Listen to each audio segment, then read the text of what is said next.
لیکن اس واسطے کہ شکر کو صبر سے خاص تعلق ہے، اس وجہ سے اس کا بیان ہم یہاں کر رہے ہیں۔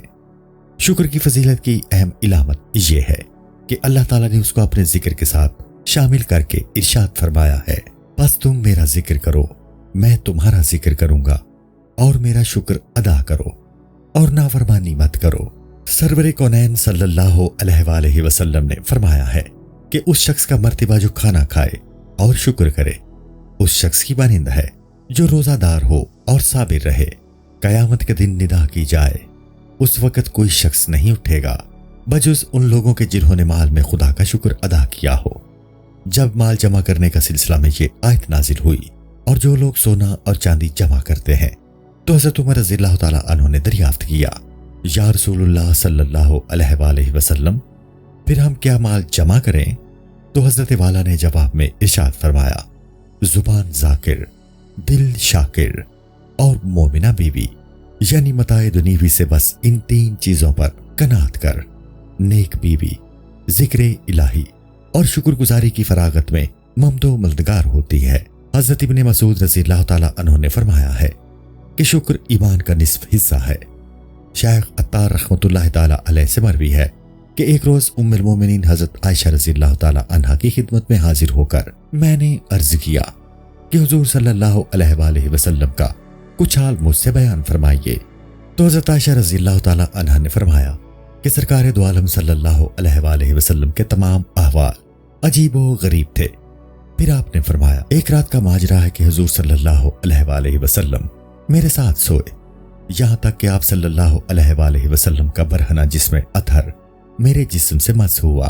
اس وقت آپ نے مجھ سے فرمایا کہ اے عائشہ، تو مجھ کو اجازت دو تاکہ میں خدا کی بندگی میں مشغول ہو جاؤں۔ میں نے عرض کیا کہ ہر چند کہ مجھے آپ کے قریب رہنا بہت عزیز ہے، لیکن آپ چاہتے ہیں تو تشریف لے جائیں اور عبادت میں مصروف ہو جائیں۔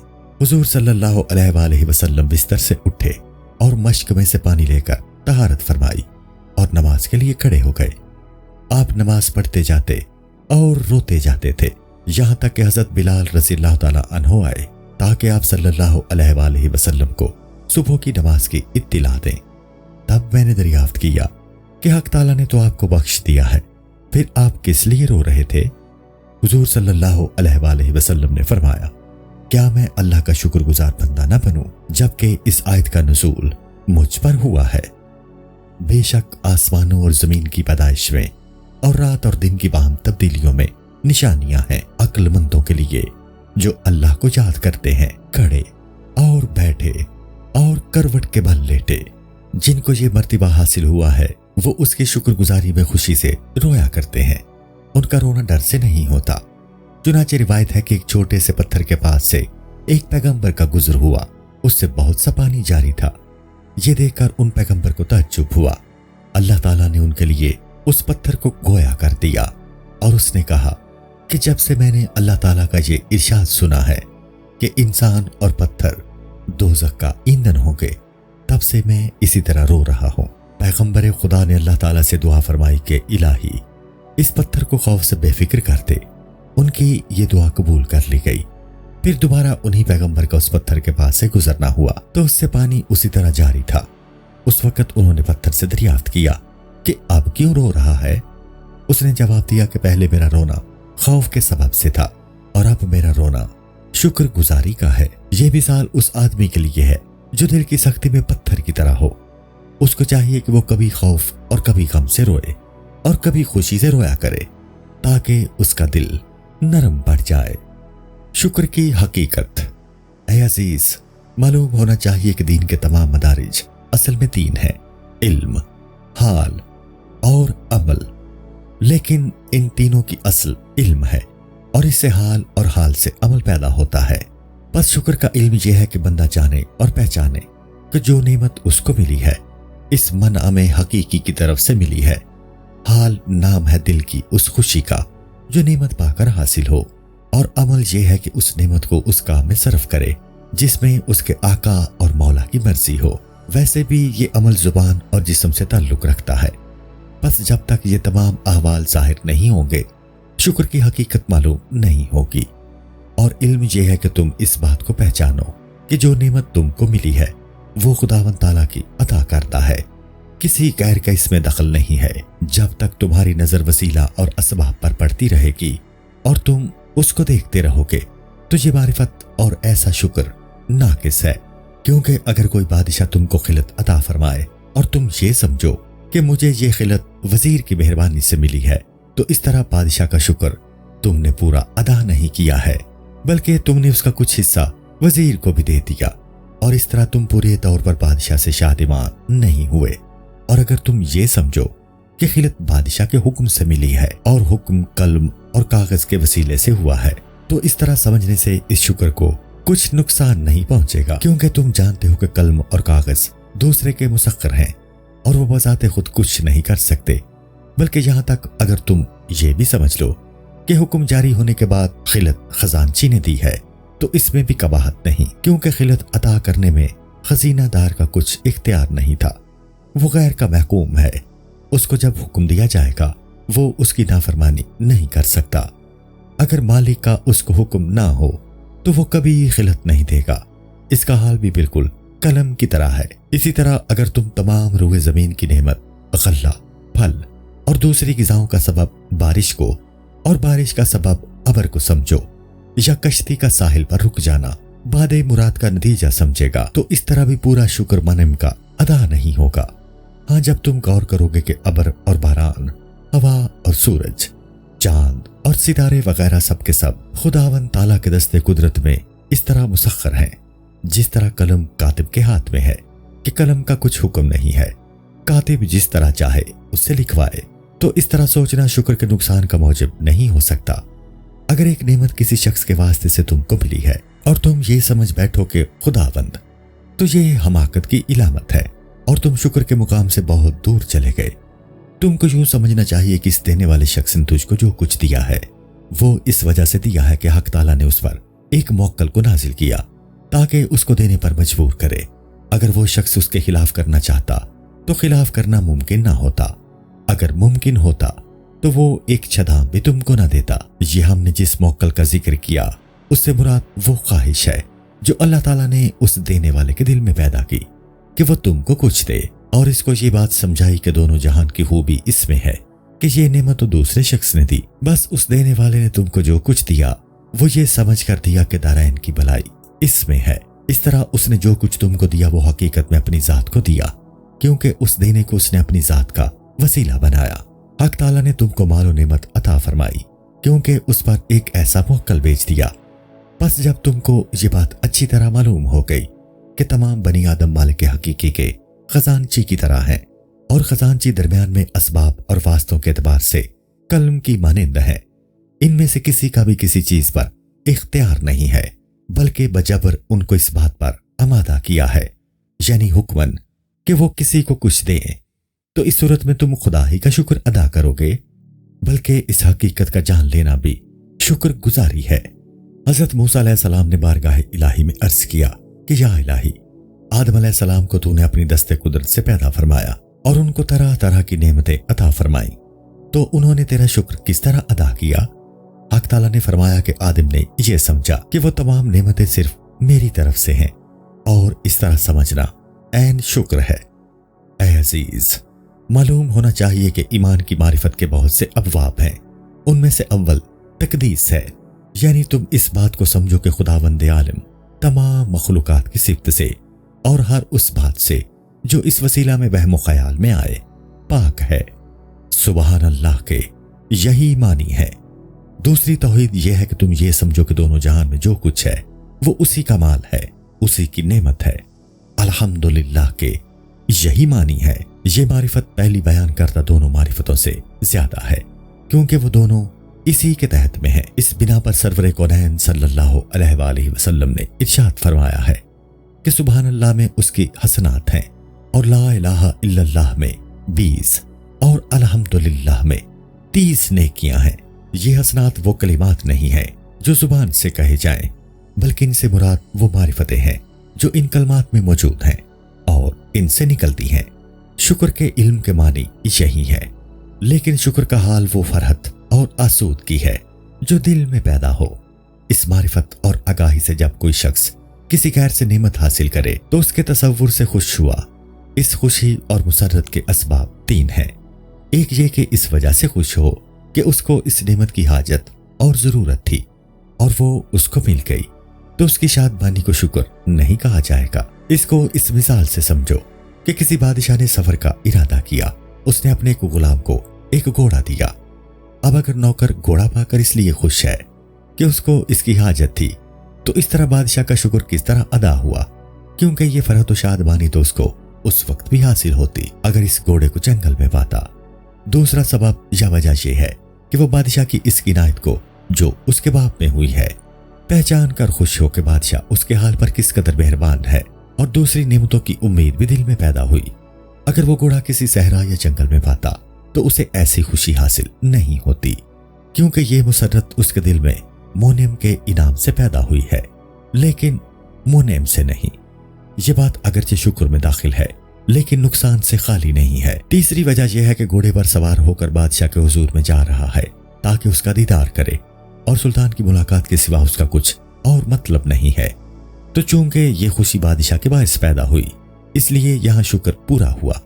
اسی طرح اگر اللہ تعالیٰ نے کسی کو نعمت عطا کی اور وہ اس نعمت سے خوش ہوا، نعمت دینے والے سے نہیں، تو اس کو شکر نہیں کہا جائے گا۔ اور اگر منعم کے سبب سے خوش ہوا کہ اس کو یہ نعمت اس کے دین کی خاطر جمی کا باعث بنی تاکہ علم و عبادت میں مشغول ہو کر بارگاہ الہی کا تقرب حاصل کرے، تو یہ اس شکر کا کمال ہے۔ اور اس کمال شکر کی علامت یہ ہے کہ دنیاوی علائق سے اس کو جو چیز حاصل ہو وہ اس سے ملول ہو اور اس کو نعمت نہ سمجھے، بلکہ اس کے زوال کو اللہ تعالیٰ کا فضل سمجھے اور اس کا شکر ادا کرے۔ ایسی چیز سے جو دین کے راستے کو طے کرنے میں اس کی مددگار نہ ہو، اس سے خوش نہ ہو۔ شیخ شبلی قدس سرا نے کہا ہے کہ کمال شکر یہ ہے کہ تم نعمت نہ دیکھے بلکہ نعمت عطا کرنے والے کو دیکھے۔ وہ شخص ایسا شکر کبھی ادا نہیں کر سکتا جس کو محسوسات کے سوا کسی اور چیز سے حظ حاصل نہیں ہوتا۔ مثلا عیش و آرام اور اعلیٰ درجے کی معقولات سے وہ خوش ہوتا ہے، اگرچہ یہ شکر دوسرے درجے کا ہے کہ پہلا درجہ تو شکر میں داخل ہی نہیں ہے۔ شکر کا عمل دل سے بھی ہوتا ہے اور زبان اور جسم سے بھی۔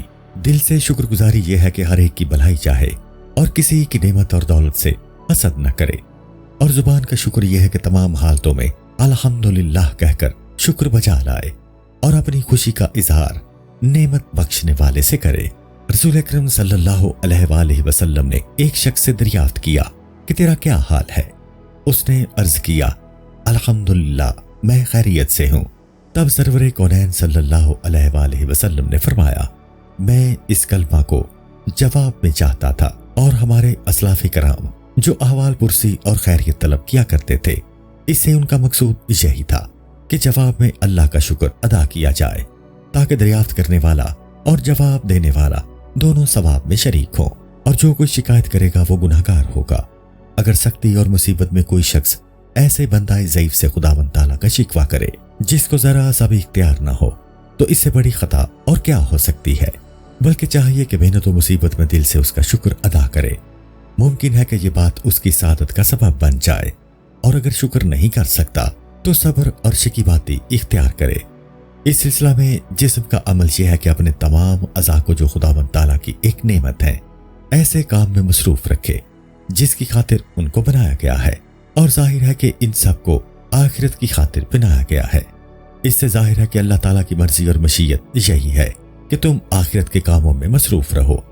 جب تم اس کی نعمت کو اس کی مرضی میں صرف کرو گے تو گیا تم شکر بجا لائے، اگرچہ تمہاری شکر گزاری سے اس بے نیاز کا کوئی فائدہ نہیں ہے، اس کو ایسی چیزوں کی حاجت اور ضرورت نہیں ہے۔ اس کے لیے ہم ایک مثال پیش کرتے ہیں کہ ایک بادشاہ کسی غلام کے حال پر مہربان ہوا، اور وہ غلام بادشاہ سے بہت دور تھا۔ چنانچہ بادشاہ نے اس کے لیے زادے راہ اور گھوڑا بھیجا تاکہ بادشاہ کے حضور میں آئے اور تقرب شاہی حاصل کرے اور بڑا مرتبہ پائے۔ حالانکہ بادشاہ کے لیے اس غلام کی دوری اور حضوری یکساں تھی، لیکن اس نے غلام کو بزرگی بخشنا چاہی تاکہ اس کا بھلا ہو، کیونکہ بادشاہ جب صاحب کرم ہوتا ہے تو اپنی تمام رعایا کی بھلائی اور بہتری چاہتا ہے، اس میں اس کا اپنا کوئی مقصود اور مطلب نہیں ہوتا۔ اب وہ غلام گھوڑے پر سوار ہو کر بادشاہ کے دربار کا عزم کرے اور ذات راہ کو راستے میں خرچ کر دے، تو گویا اس نے گھوڑے اور ذات راہ کے عطیہ کی ناشکر گزاری کی